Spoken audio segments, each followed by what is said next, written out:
विष्णु और शिव, दिव्य मित्रता की कहानी। कहानी का संक्षेप। विष्णु और शिव, दो महान देवों की मित्रता की उत्तराधिकारी कहानी, जिसमें उनकी अनगिनत कठिनाइयों का सामना और उनके दोस्ती की अद्वितीय मिसाल दी गई है। कहानी का प्रस्तावना। द्वापर युग में पृथ्वी पर अद्वितीय देवों की परम युद्ध छिद्रित था। भगवान विष्णु और भगवान शिव दोनों ही भक्तों के द्वारका और कैलाश पर्वत पर अपने भव्य आलियों में राज कर रहे थे। वे एक दूसरे के प्रति गहरे आदर और समर्थन के साथ थे, लेकिन उनका मित्रता प्रायः एक अनोखे प्रश्न के साथ आया। कौन बेहतर है, विष्णु या शिव? भगवान विष्णु के आदिभूत गुणों में से एक है उनकी संरक्षण शक्ति। वे हमेशा अपने भक्तों की रक्षा करते थे, जबकि भगवान शिव का प्रतिष्ठान उनके ध्यान और तपस्या के प्रति था। वे अपने ध्यान में डूबे रहते थे और प्राकृतिक तथा आध्यात्मिक जगत के साथ एक होते थे। एक दिन, एक महाशिवरात्रि के दिन, विष्णु और शिव के बीच एक दिव्य वाद शुरू हो गया। विष्णु ने कहा, शिव जी, मेरी रक्षा शक्ति केवल मेरे भक्तों की नहीं, बल्कि संपूर्ण पृथ्वी की रक्षा करती है। मैं हमेशा अपने भक्तों के साथ हूँ और उन्हें सुख शांति प्रदान करता हूँ।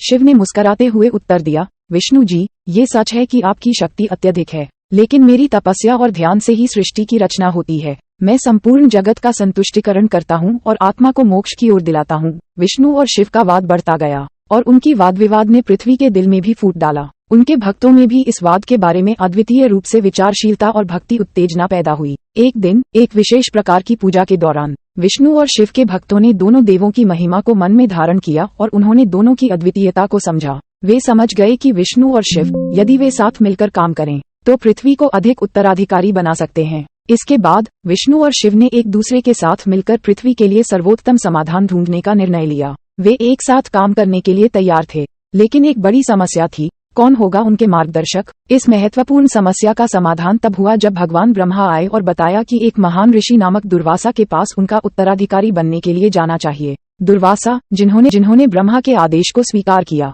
पृथ्वी के भलाइयों के लिए विष्णु और शिव के साथ काम करने का निर्णय लिया। विष्णु और शिव के साथ दुर्वासा ने पृथ्वी के लिए कई महत्वपूर्ण कार्य किए। वे संतोष के साथ समय के साथ आपसी समझ बढ़ाते गए और इस प्रकार पृथ्वी को अधिक सुरक्षित और सुखमय बनाने का काम किया। दुर्वासा के मार्गदर्शन में विष्णु और शिव ने साथ मिलकर देवों की एक नई उपासना शुरू की, जिसमें उन्होंने अपने गुणों का सम्मान किया और पृथ्वी के लिए मिलकर काम किया। इसके परिणामस्वरूप पृथ्वी पर सुख, शांति और प्रेम का आदान प्रदान हुआ और विष्णु और शिव की मित्रता और सहयोग ने उनके भक्तों को प्रेरित किया कि वे भी साथ मिलकर समस्याओं का समाधान कर सकते हैं। इस कहानी के माध्यम से हमें ये सीखने को मिलता है कि दो अलग अलग दृष्टिकोणों और गुणों के साथ आने वाले व्यक्तियों के बीच भी मित्रता और सहयोग संभव है। विष्णु और शिव की मित्रता ने हमें दिखाया कि साथ मिलकर बड़ी समस्याओं का समाधान किया जा सकता है और दोनों के गुण और शक्तियों का सही तरीके से उपयोग किया जा सकता है। ये कहानी हमें ये सिखाती है कि समर्पण और सहयोग की भावना से हम समस्याओं का समाधान पा सकते हैं और समृद्धि की ओर अग्रसर हो सकते हैं।